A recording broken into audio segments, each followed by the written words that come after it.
મોટા ભાગના લોકોને સેવા પધરાવતા બીક એ લાગતી હોય ક્યાંક અમારો અપરાધ ન થઈ જાય. અરે અપરાધથી બચવું હોય ને તો ઠાકોરજીની સેવા કરવી. કારણ કે આજે સેવામાં કોઈ અપરાધ થયો અને બીજા દિવસે ઠાકોરજીને જગાવીને ચણસ્પર્શ કર્યા ને તો એ બધા અપરાધો નિર્મૂલ થઈ ગયા. પ્રભુ જ તો અપરાધોથી મુક્ત કરનારા. પ્રભુ કેવા નિર્દોષ બાળક જેવા છે એ સમજાવી રહ્યા છે હરિરાયજી. એક નાનકડા બાળકનો જેવો સ્વભાવ હોય અને પ્રભુની ભક્તિ એ રીતે જ કરવી. જેમ એક નાનકડા બાળકને ખોળામાં લઈએ ને એવી ભક્તિ કરવી. એટલા નાનકડા બાળકને આપણે એટલા જોરથી પણ નથી પકડતા કે એને વાગી જાય અને એવું ઢીલું નથી પકડતા કે છટકી જાય. એક નાનકડા બાળકને કેવી રીતે ખોળામાં તમે લો, કેવો વિવેક, કેવી નાજુકતા, કેવી નજાકત એને ગોદમાં લેવાની. નાના બાળકને ખોળામાં લેવું પણ એક વિવેક છે, કળા છે એને કઈ રીતે લેવું. ભક્તિ આ રીતે અતિ આગ્રહ કોઈ વસ્તુનો ન કરી લેતા કે જેથી ઠાકોરજી ને શ્રમ પડી જાય અને સાવ પ્રભુની મહત્તા ન મૂકી દેતા કે ઠાકોરજી તમારે ત્યાં બિરાજે જ નહીં. આમાં એક વિવેક છે. જ્ઞાન આપી શકાય પણ વિવેક તો પ્રગટે. વિવેક શીખવાડાય નહીં, વિવેકનું તો પ્રાગટ્ય હોય. જેમાં સંગીતના સ્વર હોય સા રે ગ મ પ ધ ની સા. હવે તમે સા થી સા તમને મોઢે થઈ ગયું એટલે તમને સરગમ આવડી ગઈ કહેવાય. સા એ સૂજ છે. સા ક્યાં આવે, રે ક્યાં આવે, ગ ક્યાં આવે. ખાલી સારે ગ મ પ ધ ની સા બોલી જવાથી સરગમ ના આવડે, પણ જ્યાં સા હોય ત્યાં સાની સૂજ પેદા થાય. એ સા ત્યાં નીકળવો જોઈએ. રે ગ એ સૂજ હોય, સ્વરની સૂજ છે, તાલની સૂજ છે. તમે ભલે મોડે શીખી જાવ તાલ, પણ સૂજ પ્રમાણે નો લઈ જોઈએ. એમ જ વિવેક પ્રગટવો જોઈએ સેવામાં. અને એટલા માટે કહ્યું અમારા લાલન એવા નિર્દોષ બાળક જેવા.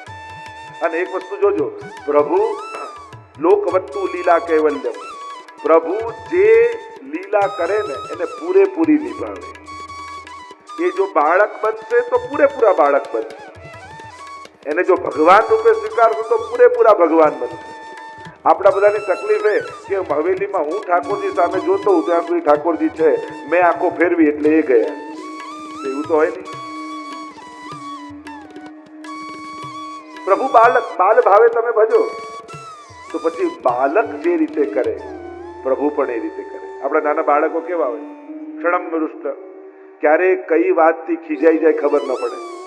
અને ક્ષણમ મૃષ્ટ તમે એને સોનાના દાગીના આપીને પહેરાવ્યો હોય તોય રડે જાય. સોનાનો ઘૂઘરો આપામાં કરો તોય એને કોઈ મહત્વ નહીં. એટલામાં કોઈ બહાર મહેમાન આવ્યું, દરવાજાની સાંકળ ખખડાવી, એ ખખડાટ જોઈને હસવા લાગે. એવું બાળક હોય. એ શેનાથી રાજી થાય, શેનાથી નારાજ થાય કોણ જાણે. એનું કોઈ પ્રમાણ થોડી છે કે પ્રસન્ન કેમ થાય.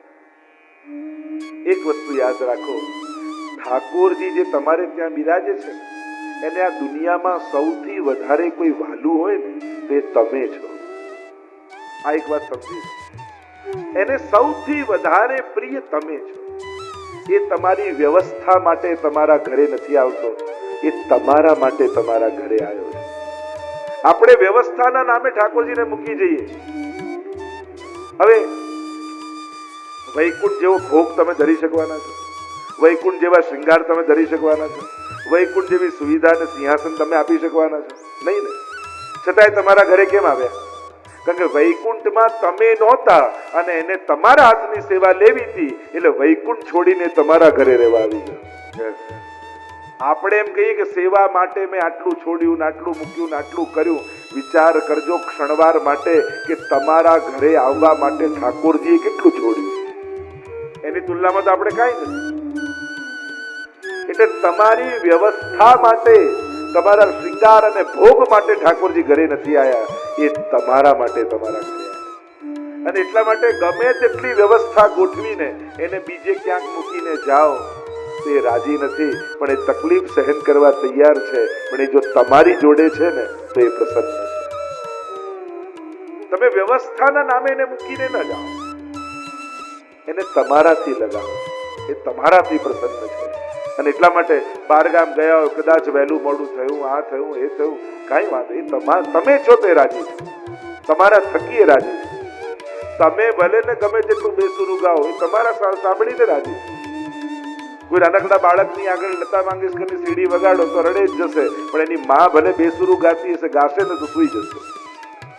બાળકને એના મામાં આસક્તિ છે. એને કોઈ ઉત્તમ સંગીત નથી સાંભળવું, એને માનો અવાજ સાંભળવો. એમ તમે અષ્ટસખાની વાણી ગાઓ, આ ગાઓ, તમને તેવું નથી આવડતું, વાંધો નહીં, વાંચો. બસ તમારા ઠાકોરજીને તમારા અવાજમાં રસ છે. આપણે ત્યાં તો આ પ્રસંગ નથી આવતો, રૂપા કોરિયાનો નાદીનો, એવું બેસુરું ગાતા અને ઠાકોરજીની ચોકીદારી કરે દ્વારપાલ. આખો દિવસ અષ્ટસખાઓને સાંભળે મંગળાથી શહેર સુધી, અને રાતના એકલા હોય ને એટલે પછી ગાય. પણ એવું બેસુરું ગાય, એવું બેસુરું ગાય. અને રાતના સમયે લાલ અને જાગો હો ભયો ભોર, જે યાદ આવે ગાતા જાય. એકવાર ગોવિંદ સ્વામી જતા હતા ને એમને થયું કે આ આવું બેસુરું ને અમારા ઠાકોરજી તો કલાનિધિ છે, સેવ્યમાનમ કલાનિધિ, અને એની આગળ આવું બેસુરું કરે પણ ઠાકોરજીને શ્રમ પડે. એ રૂપા હવે કાલથી ગાતો નહીં. ના પાડી એટલે ગાવાનું બંધ કર્યું. આખી રાત ગાયો નહીં. અને બીજા દિવસે ગુસાઈજી નવનીતલાલની સેવામાં પધાર્યા. જુએ તો ઠાકોરજીના નેત્ર લાલ થઈ ગયા, જેને આખી રાત પ્રભુ પોડ્યા ન હોય. પૂછ્યું, બાબા આ નેત્રો લાલ કેમ છે? ત્યારે નવનીતલાલે કહ્યું કે આખી રાત હું સૂતો નહીં. કેમ બાબા, અમારાથી શું અપરાધ થયો? કાંઈ નહીં, કારણ રૂપાએ ગાયું નહીં એટલે મને નીંદ ના આવી. પૂછ્યું તે કેમ ન ગાયું? રૂપાને બોલાવ્યો. આ ગોવિંદ સ્વામી ના પાડી એટલે ના ગાયું. ગોવિંદ સ્વામીને પૂછ્યું કેમ ના પડી? આ એવું બેસુરું ગાય છે, મને તો પ્રભુ કલાનિધિ છે, એમને શ્રમ પડતો એટલે ના પાડી. ઠાકોરજીને આવીને ગુસાઈજીએ કહ્યું કે એ બેસુરું ગાય એટલે ગોવિંદ સ્વામી ના પડી એટલે ના ગાયું. નવનીતલાલ કે અચ્છા એ ગાતો તો, હું તો વાર્તા સમજીને સાંભળતો હતો. મને એમ થાય કે મને વાર્તા કહે છે, અને વાર્તા સાંભળતા સાંભળતા સૂઈ જશે.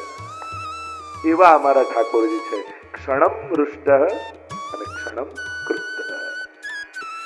પણ નાના બાળકનો જેવો ક્રોધ હોય ને, આપણા લાલનનો એ ક્રોધ એવો જ છે. એ ભલે કે માં હવે તારી જોડે હું વાત નહીં કરું, તો પાછો કલાક થાય એટલે દોડતો દોડતો માના જ ખોળે. એમ પ્રભુ નારાજ થાય ને તો એ તમારાથી દૂર નથી જવાના. થોડી વાર માટે કદાચ રીસાય, પાછા તમારા જ ખોળે આવવાના. એટલે ક્ષણમ ક્રુદ્ધ ક્ષણમ દુષ્ટ. નાની વાતમાં પ્રસન્ન થઈ જનારા ઠાકોરજી. કઈ વાતથી રાજી થઈ જાય કોણ જાણે? તો પદ્મનાભદાસના છોલેથી બી રાજી છે.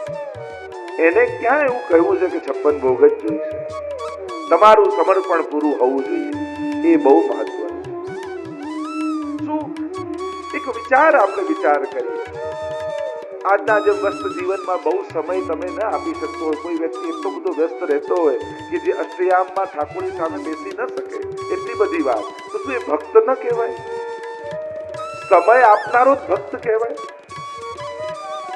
ભક્ત કોણ? કદાચ વધારે સમય ન આપી શકો, પણ એને જીવનમાં ક્ષણે ક્ષણે મહત્તા વધારે આપજો, તોય તમે ભક્ત છો. પલે પલ એનું ઇમ્પોર્ટન્સ સ્વીકાર કરજો કે એક એક શ્વાસ ઠાકોરજીની કૃપાનું પ્રમાણ છે. એની કૃપા થકી હું જીવી રહ્યો છું. તો ઘણી વાર એમ થાય કે આજના એવા વ્યસ્ત જીવનમાં આખો દિવસ દોડા દોડમાં લાગેલો માણસ ભગવાન આગળ બહુ નથી બેસી શકતો. શું એ ભક્ત નહીં? એક વસ્તુ યાદ રાખજો, અમે લોકોએ તમારા ઘરે ઠાકોરજી નથી પધરાયા, અમે લોકોએ તમારા માથે ઠાકોરજી પધરાયા.